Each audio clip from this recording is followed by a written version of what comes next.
Hello everyone, Assalamu alaikum. Welcome to my YouTube channel Talent Academy. Today we are discussing about the physiology. तो physiology हम पढ़ने वाले हैं मोनोस की book से. जो स्टूडेंट मोनोस की बुक से फिजियोलॉजी को डिस्कस करते हैं या अपनी स्टडी को कंटिन्यू करते हैं, ये जो वीडियोस हैं, ये जो मैं सीरीज़ ऑफ लेक्चर स्टार्ट करने वाली हूँ, वो हमारे पास मोनोस की बुक से आपको प्रोवाइड करूँगी. विदाउट वेस्टिंग एनी टाइम अपनी वीडियो को जो है वो स्टार्ट करते हैं. और फिजियोलॉजी का जो फर्स्ट चैप्टर है हमारे पास, वो है हमारे पास सेल.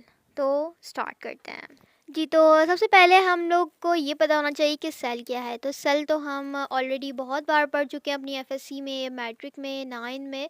तो आप लोग को ईज़िली पता होगा कि the structural unit of the human body का जो स्ट्रक्चर है, उसका यूनिट हमारे पास क्या होता है? सेल होता है. ठीक है. इसके अलावा सेकंड पॉइंट हमारे पास लिखा हुआ है कि ह्यूमन बॉडी जो होती है वो कितने सेल पर कंसिस्ट करती है? 75 to 100 ट्रिलियन सेल्स. ठीक है, ये हमारे पास एमसीक्यूज में आ सकता है, तो आप लोग इसको जो है वो याद कर लीजिएगा. ठीक है.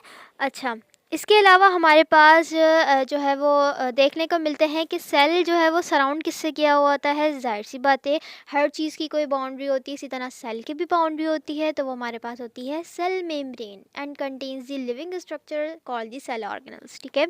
तो सेल के अंदर क्या होते हैं? ऑर्गेनल्स होते हैं.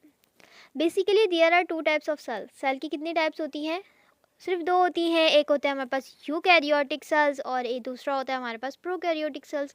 तो इसको पढ़ लेते हैं कि यूकैरियोटिक सेल्स कौन से होते हैं हमारे पास. यूकैरियोटिक सेल्स वो होते हैं जिनका सेल क्या होता है? लार्जर होता है. ठीक है, यहाँ लार्जर लिखा है, लार्जर होता है और मोर कॉम्प्लेक्स होता है जी. तो सेकंड पॉइंट आपको यूकैरियोट का क्या देखने को मिलेगा कि जो न्यूक्लियस होता है ये बाउंडेड किससे होता है? न्यूक्लियर मेम्ब्रेन होती है. वेरी इजी कि न्यूक्लियस के अराउंड न्यूक्लियर मेम्ब्रेन होती है और वो सेपरेट करता है जेनेटिक मटेरियल को from the rest of the cell. अब न्यूक्लियस जो हमारे पास होता है सेल का, उसके अंदर क्या होता है?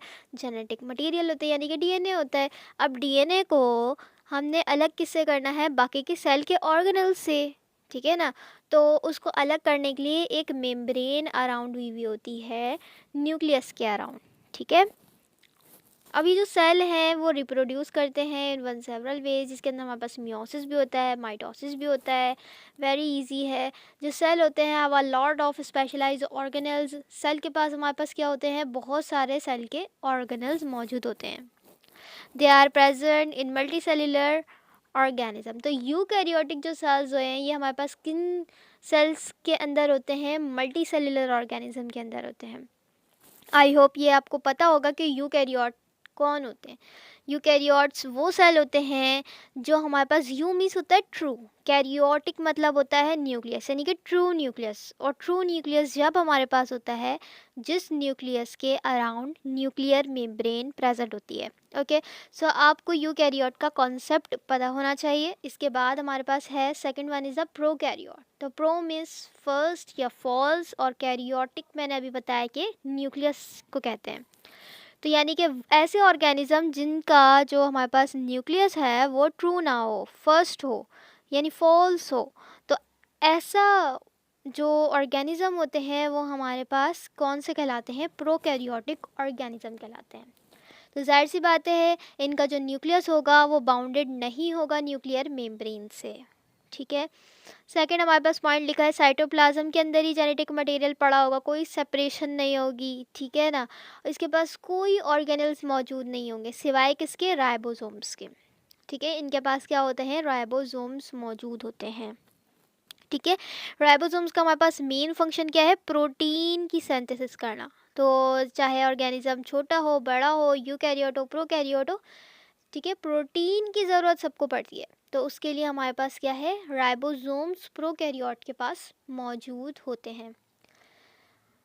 जो प्रोकैरियोट्स होते हैं ये हमारे पास यूनिसेल्युलर ऑर्गेनिज्म के अंदर पाए जाते हैं और ये रिप्रोड्यूस करते हैं बाय दी बाइनरी फिशन. किससे करते हैं? यहाँ पर होती है बाइनरी फिशन. ओके. सो ये वाला हमने पोर्शन जो है वो कवर कर लिया है. इसके बाद हमारे पास यहाँ पर टेबल दिख रहा है, इसको देख लेते हैं जी। तो इस टेबल के अंदर आप लोग को दिख रहा होगा कि यहाँ पर इस साइड पे न्यूक्लियस है, ठीक है। फिर वो न्यूक्लियस किसका बता रहे हैं, पहले यूकैरियोट का फिर प्रोकैरियोट्स का। तो इनके डिफरेंस हैं। आप को ये सारी बातें जो है ऊपर हमने एक्सप्लेन कर दी हैं, वो अच्छे से पढ़ेंगे, एक दफ़ा देखेंगे तो आप लोग को ईज़िली जो है वो समझ आ जाएंगी ये बातें। और नेक्स्ट इसका पोर्शन पे जो है वो मूव करते हैं जी। तो अब ये जो है वो सारे सेल के ऑर्गेनल्स जो हैं उनके नेम बता रहे हैं, यहाँ पर कौन कौन से हमारे पास है। सबसे पहले हमारे पास यहाँ लिखा हुआ है they are small and living structure है, ठीक है। Within the cell, cell के अंदर कुछ जो है वो लिविंग स्ट्रक्चर मौजूद होते हैं, उनको हम सेल ऑर्गेनल्स कहते हैं। ये अपने अपने फंक्शन जो है वो परफॉर्म करते हैं, स्पेसिफिक फंक्शन होते हैं इन सब के। और ये किस में मौजूद है, एक सेल के अंदर ये सारे ऑर्गेनल्स आपको देखने को मिलेंगे और इनको हम वन बाय वन डिस्कस करेंगे, ठीक है। जिसके अंदर हमारे पास है सेल मेम्ब्रेन है, न्यूक्लियस है, एंडोप्लाज्मिक रेटिकुलम है, गोल्गी अपैरेटस है, mitochondria, ribosome, lysosome and peroxisome, centriole, microtubules and filaments, ठीक है, मॉलिक्यूलर मोटर्स एंड वॉल्ट्स। तो ये सारे आपको जो है वो वन बाय वन पढ़ने को मिलेंगे। इसी यूट्यूब चैनल पे मैं अपलोड करूँगी, ठीक है। तो आगे हमारे पास है सेल मेम्ब्रेन। तो आज हम अपने लेक्चर के अंदर सिर्फ और सिर्फ सेल मेम्ब्रेन को डिस्कस करने वाले हैं जी। तो अब हमारे पास आपको देखने को मिलेगा सेल मेम्ब्रेन। तो सेल मेम्ब्रेन के अंदर आप लोग को पहले ही थोड़ी बहुत नॉलेज होगी कि सेल मेम्ब्रेन क्या होती है। तो सेल मेम्ब्रेन सेल की मेम्ब्रेन है, ठीक है। और ये डबल लेयर होती है। क्या लेयर होती है, डबल होती है, यानी कि 2 लेयर होती हैं। किसके सराउंड, सेल के सराउंड। एक सेल है उसके सराउंड डबल लेयर होती है, उसको हम सेल मेम्ब्रेन कहते हैं। ये डायनामिक स्ट्रक्चर है एंड सेमी परमिएबल है, ठीक है। इट्स मेन कंपोनेंट क्या है, इसके जो मेन कंपोनेंट है जिससे मिलके ये बना है वो हमारे पास कोलेस्ट्रॉल है एंड फॉस्फोलिपिड्स है, ठीक है। अब यहाँ पर वर्ड सेमी परमिएबल आया है, मैं इसको आगे अच्छे से एक्सप्लेन करूँगी, ठीक है। The basic structure makeups a lipid bilayer in which protein are scattered. अब ये एक बेसिक स्ट्रक्चर बनाता है जो कि हमारे पास लिपिड बायलेयर से बनता है। किससे बनता है, लिपिड बायलेयर से। उसके अंदर प्रोटीन जो है वो क्या हुए हुए होते हैं, स्कैटर्ड हुए होते हैं, बिखरे हुए होते हैं प्रोटीन। जो 2 लेयर है ना, अभी हम स्ट्रक्चर देखेंगे आपको समझ आएगा कि 2 लेयर हैं लिपिड की, ठीक है। और उसके अंदर प्रोटीन स्कैटर्ड हुए हुए हैं। अच्छा, जो अब हमारे पास क्या है, लिपिड, फॉस्फोलिपिड। अब ये जो हमारे पास कंपोजिशन है ना इसकी फॉस्फोलिपिड की, अब उसको जो है वो हम देखते हैं कि क्या है जी। तो सेल मेम्ब्रेन का जो फॉस्फोलिपिड है इसको स्टार्ट करते हैं। These are the main lipid in the cell membrane. Cell membrane के अंदर जो मेन लिपिड अगर आपसे कोई पूछे ना तो आपने बिना सोचे समझे कह देना है फॉस्फोलिपिड है भाई, ठीक है, फॉस्फोलिपिड जी। अब जो हमारे पास सेकंड पॉइंट है क्या है, फॉस्फोलिपिड मॉलिक्यूल्स हैव 2 एंड्स, ठीक है। कितने एंड्स हैं, 2 एंड्स हैं। एक हमारे पास हेड वाला एंड होगा जहाँ पर क्या होगा, फॉस्फेट का ग्रुप अटैच होता है, ठीक है। अब फॉस्फेट का ग्रुप जो है वो हमारे पास क्या है, it is charge, water soluble, polar and hydrophilic. अब इसका क्या मतलब हो गया हमारे पास, अब इसको जो है वो हमने देखना है जी। तो हमारा जो हेड का रीजन है वहाँ अटैच होगा phosphate group, it is charge. और ये जो फॉस्फेट का ग्रुप है ना, ये हमारे पास वाटर सॉल्युबल है। और जो चीज़ वाटर सॉल्युबल होती है उसको हम कहते हैं हाइड्रोफिलिक, यानी वाटर के साथ सॉल्युबल होने वाली। यानी hydro means water and philic मतलब लविंग, यानी वाटर लविंग। वाटर लविंग है तो वाटर सॉल्युबल है, ठीक है जी। और ये हमारे पास क्या है, पोलर होगा। पोलर से मतलब होता है कि इनके ऊपर चार्ज है, यहाँ लिखा हुआ है ना इट इज़ चार्ज्ड, मतलब इसके ऊपर चार्ज होते हैं, चार्जेस होते हैं पॉजिटिव नेगेटिव, ठीक है। तो अब जो है वो हमारे पास हेड वाला एंड तो हमने पढ़ लिया, वहाँ फॉस्फेट ग्रुप, इसको याद रखना है आपने। और जो अदर एंड है ना उसको हम कहते हैं टेल वाला एंड, ठीक है, जो टेल होती है वहाँ अटैच है फैटी एसिड्स। अब फैटी एसिड्स हमारे पास क्या है, ये हमारे पास इट इज़ नॉट चार्ज्ड, ये हमारे पास चार्ज नहीं है, ठीक है। और ये हमारे पास इंसॉल्युबल इन वाटर है। अब वाटर के अंदर इंसॉल्युबल है तो ये हाइड्रोफोबिक होंगे। Hydro means water and phobic means phobia हो किस चीज़ से, यानी कि हेटिंग, यानी कि वाटर से हेट करने वाले। जब वाटर से हेट करेंगे तो वाटर के अंदर सॉल्युबल भी नहीं होंगे।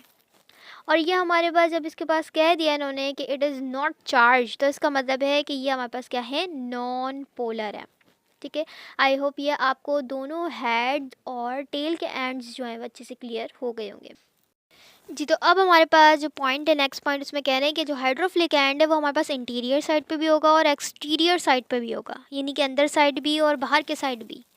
क्योंकि अंदर और बाहर की साइड आपको जो है वो क्या देखने को मिलेगा, वो एक्वस इन्वायरमेंट में देखने को मिलेगा। इसलिए कहते हैं कि अंदर और बाहर की साइड कौन होता है, हाइड्रोफ्लिक एंड होता है। जबकि जो हाइड्रोफोबिक है वो तो वाटर से हेट करता है। तो जब वाटर से हेट करेगा तो वो कहाँ प्रेजेंट होगा, सेंटर में। ठीक है। तो हाइड्रोफोबिक एंड सेंटर में प्रेजेंट होगा। ठीक है। और जो हाइड्रोफिलिक है वो उसके इंटीरियर और एक्सटीरियर साइड पर मौजूद होगा मेम्ब्रेन के। अब आप लोग जब डायग्राम में देखोगे ना तो आपको ईजी समझ में आ जाएगा। Phospholipid are not attach to any structure and each molecule is free to move. ठीक है, कोई भी स्ट्रक्चर यहाँ पर अटैच नहीं होता, हर मॉलिक्यूल फ्री होता है। So both lipids and protein can move laterally and randomly. ठीक है जी, ये तो सिंपल वर्ड्स में बात की। The lipid bilayer is highly flexible. Lipid bilayer क्या है, हाईली फ्लेक्सिबल है। ठीक है। It is fluid in nature. कौन सी नेचर है भाई, फ्लूइड इन नेचर है, ये आपको याद रखना है। And a mark alternation in the cell shape can occur. ठीक है। और सेल की शेप के अंदर जो ऑल्ट्रेशन होती है, मीन्स जो चेंजेस आती हैं सेल की शेप के अंदर, वो भी कौन करवाता है, lipid bilayer, due to its flexibility. Okay. So next page पे मूव ऑन करते हैं। हमारे पास नेक्स्ट है कोलेस्ट्रॉल। तो हमने देखा था ना कि दो मेन कंपोनेंट है, एक तो हमारे पास है फॉस्फोलिपिड और दूसरा हमारे पास क्या है, कोलेस्ट्रॉल। तो कोलेस्ट्रॉल के बारे में अब जो है वो हम देख लेते हैं। तो the water insoluble tail part of the membrane lipid contain cholesterol. तो जो हमारे पास मेम्ब्रेन का जो इंसॉल्युबल पार्ट होता है, टेल में होता है ना इंसॉल्युबल, तो वहीं पर क्या चीज़ मौजूद होती है, कोलेस्ट्रॉल मौजूद होता है। In the irregular spaces between them. तो जो मेम्ब्रेन है ना, हमारी मेम्ब्रेन के बिटवीन में कुछ स्पेसेस होती हैं। ठीक है। उन स्पेसेस में आपको कोलेस्ट्रॉल देखने को मिलेगा। ठीक है जी। अब आगे हमारे पास क्या कह रहे हैं कि जो कोलेस्ट्रॉल है मेक द मेम्ब्रेन स्टिफ। तो जो कोलेस्ट्रॉल होता है ना, ये हमारी मेम्ब्रेन को क्या बनाता है, स्टिफ बनाता है, रिजिड बनाता है, हार्ड बनाता है। और ये क्या देता है, इसको स्ट्रेंथ देता है। And helps to maintain its fluidity. और फिर क्या चीज़ मेंटेन करता है, इसकी फ्लूइडिटी को। नेक्स्ट हमारे पास है परमिएबिलिटी। तो जो मैंने आपको कहा था कि सेमी परमिएबल है मेम्ब्रेन, तो वो अब आप लोग देख लें। कोई भी आपसे पूछे व्हाट इज़ सेमी परमिएबल, तो सेमी परमिएबल का मतलब होता है कि ये कुछ कुछ जो हमारे पास सब्सटेंसेस है ना, उनको अलाउ करेगी मेम्ब्रेन, यानी सबको अलाउ नहीं करती। ठीक है ना। जैसे हमारे पास गार्ड्स का काम होता है कि सबको अलाउ नहीं करते, कुछ कुछ को अलाउ करते हैं, जो स्टूडेंट्स होते हैं, जो टीचर होते हैं, उनको अलाउ करते हैं। तो इसी तरह से जो हमारे पास सेल है ना हमारा, वो भी हर किसी को अलाउ नहीं करता, वो स्पेसिफिक सब्सटेंसेस को अलाउ करता है, सेमी परमिएबल है। अब उन सब्सटेंसेस के अंदर हमारे पास कौन कौन सा आते हैं, इनको आप देख लें। ये नहीं कि आप कह रहे हैं बस कुछ कुछ सब्सटेंस है उनको अलाउ करें। तो अगर आपसे पूछा जाए कि कौन से सब्सटेंसेस हैं, तो आप बोल दिएगा कि ऑक्सीजन है, कार्बन डाइऑक्साइड है एंड अल्कोहल है। ठीक है। तो ये तीनों जो सब्सटेंसेस हैं ये अलाउ कर दिए जाते हैं। इसके अलावा हमारे पास कह रहे हैं कि वाटर सॉल्युबल जितने भी सब्सटेंस है कैन नॉट क्रॉस। वाटर के जितने भी सॉल्युबल होने वाली चीज़ें हैं वो मेम्ब्रेन क्रॉस नहीं करती।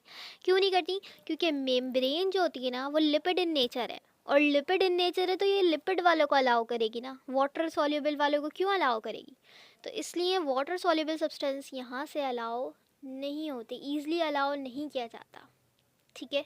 तो क्या फिर ये अंदर नहीं जाते सेल के, नहीं जी, ये अंदर जाते हैं वाटर सॉल्युबल वाले, लेकिन कब जाते हैं, इनके पास कुछ प्रोटीन्स होती हैं उनके थ्रू। ठीक है। अभी आगे हम ये पढ़ेंगे। तो सेमी परमिएबल किस किस के लिए हैं, carbon dioxide, oxygen plus alcohol के लिए। ठीक है।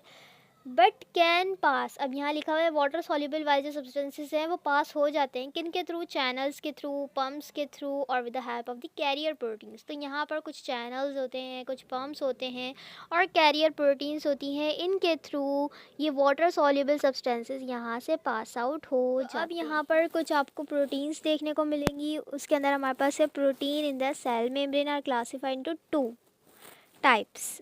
अब जो है वो हमारे पास 2 टाइप्स की प्रोटीन है, एक पेरिफेरल प्रोटीन है, एक इंटीग्रल प्रोटीन। तो सबसे पहले हम पेरिफेरल प्रोटीन्स को डिस्कस कर लेते हैं। ये अटैच होती हैं, ये ऐसी प्रोटीन होती हैं जो अटैच कहाँ होती हैं, या तो इनर साइड पे होंगी या तो आउटसाइड पर होंगी, यानी कि दोनों में से किसी एक साइड पर होंगी। ठीक है, ये नहीं कि पूरा क्रॉस कर रही हूँ, दोनों साइड पर, इनर पे भी हैं तो आउट पे भी हैं, नहीं, या तो इनर साइड पे देखने को मिलेंगी या तो आउटसाइड पे देखने को मिलेंगी। ठीक है, अब नेक्स्ट जो हमारे पास इंटीग्रल प्रोटीन है उसको हम देख लेते हैं। अब जो हमारे पास नेक्स्ट है integral protein. Integral protein pass through and across the cell membrane, यानी कि जो सेल मेम्ब्रेन है उसको पूरा क्रॉस करेगी। ठीक है, आउटसाइड से स्टार्ट होगी और ये इनसाइड तक ख़त्म होगी, यानी कि मेम्ब्रेन के बिल्कुल दरमियान में मौजूद होगी। इसके फंक्शन क्या है, वो हमारे पास क्या है कि ये फॉर्म करती है सेल के adhesion molecule that join the cell together, सेल को एक दूसरे को आपस में टुगेदर करती है, 2 सेल्स को आपस में मिलाने का काम करती है। और यही जो इंटीग्रल प्रोटीन्स हैं ये आयन स्पर्म भी बनाते हैं, कैरियर्स डेट कैरी सब्सटेंसेस, यानी कि इनका काम क्या है, आयन स्पर्म के तौर पे भी है, कैरियर प्रोटीन्स के तौर पे भी है, आयंस चैनल्स भी यहीं पर ही होते हैं, यानी कि ये जो प्रोटीन है ना यही आयंस चैनल्स बनाती हैं। आयंस चैनल्स क्या करते हैं, आयंस को मूव करवाते हैं। रिसेप्टर भी होते हैं इसी प्रोटीन, यही प्रोटीन जो है वो रिसेप्टर भी फॉर्म करती है केमिकल्स के लिए, हार्मोन्स के लिए भी, ड्रग्स के लिए भी। हम बोलते हैं ना कि कोई भी हार्मोन जब रिलीज़ होता है तो वो अपने रिसेप्टर पे जाके अटैच होके फिर हमारे पास परफॉर्म करता है अपना फंक्शन। तो जो रिसेप्टर बनते हैं वो भी प्रोटीन के बने होते हैं। ठीक है, जो इंजाइम्स होते हैं डेट कैटालाइज केमिकल रिएक्शन, कुछ इंजाइम्स होते हैं जो कि केमिकल रिएक्शंस करवाते हैं, वो भी जो है वो इंटीग्रल प्रोटीन पर मौजूद होते हैं। ठीक है, तो इसका जो है ये हमारे पास फंक्शंस हैं। अब जो है वो हमारे पास एक टर्म दी हुई है ग्लाइकोकैलिक्स। अभी ग्लाइकोकैलिक्स हमारे पास क्या होता है, ये हमारे पास जो है ऑन द एक्सटर्नल सरफेस, यानी कि जो सेल मेम्ब्रेन है ना उसकी एक्सटर्नल सरफेस यानी कि बाहर वाली सरफेस पर मौजूद होता है क्या, प्रोटीन एंड लिपिड कंजुगेटेड, यानी कि प्रोटीन लिपिड आपस में मिले हुए होते हैं, यानी कि लाइपोप्रोटीन का जो है वो बने हुए होते हैं, कंजुगेट हुए हुए होते हैं। किसके साथ कंजुगेट करते हैं, ये दोनों आपस में मिले होते हैं और ये दोनों मिलके किसी तीसरे के साथ मिलते हैं, और वो तीसरा कौन होता है, पॉलीसेकेराइड। और पॉलीसेकेराइड की भी क्या, शॉर्ट चेन। ठीक है, शॉर्ट चेन ऑफ पॉलीसेकेराइड्स। तो ऐसे सब्सटेंस को हम कहते हैं ग्लाइकोकैलिक्स। और ये इन्वॉल्व्ड किस किस में होते हैं, इसके 3 मेन फंक्शन लिखे हुए हैं, रिकॉग्नाइजेशन के अंदर, इंटरसेल्यूलर एडिशन के अंदर, एड्जॉर्प्शन ऑफ मॉलिक्यूल्स के अंदर हमारे पास होते हैं। तो नेक्स्ट पेज पे मूव ऑन करते हैं। अब मेन जो हमारा पार्ट है कि फंक्शन क्या है भाई, सेल मेम्ब्रेन का काम क्या करता है, ये सेपरेट करता है एक्स्ट्रा सेल्यूलर फ्लूइड को इंट्रा सेल्यूलर फ्लूइड से। तो हमारा एक्स्ट्रा सेल्यूलर फ्लूइड मतलब सेल का जो फ्लूइड बाहर के साइड है उसको सेपरेट करता है सेल के अंदर वाले फ्लूइड से। ठीक है, फ्लूइड को सेपरेशन का काम कौन करती है, एक मेम्ब्रेन जिसको हम कहते हैं सेल मेम्ब्रेन। ये प्रोटेक्ट करती है, सपोर्ट करती है सेल के कंपोनेंट्स को, और क्या क्या प्रोवाइड कर रही है आपको के चैनल्स, पम्प्स, ट्रांसपोर्टर्स, ठीक है, का भी काम करती है बहुत सारे सब्सटेंसेस के लिए। नेक्स्ट हमारे पास लिखा हुआ है कि मेंटेन करती है सेल का पोटेंशियल, सेल की मूवमेंट, सेल की रिकॉग्नाइजेशन, रिसेप्टर का काम करती है, एंड तो केमिकल रिएक्शंस के अंदर एंजाइम को भी प्रोवाइड करती है। तो ये सारे हमारे पास सेल मेम्ब्रेन के फंक्शन है, बहुत ज़्यादा इम्पॉर्टेंट और मेन फंक्शन है।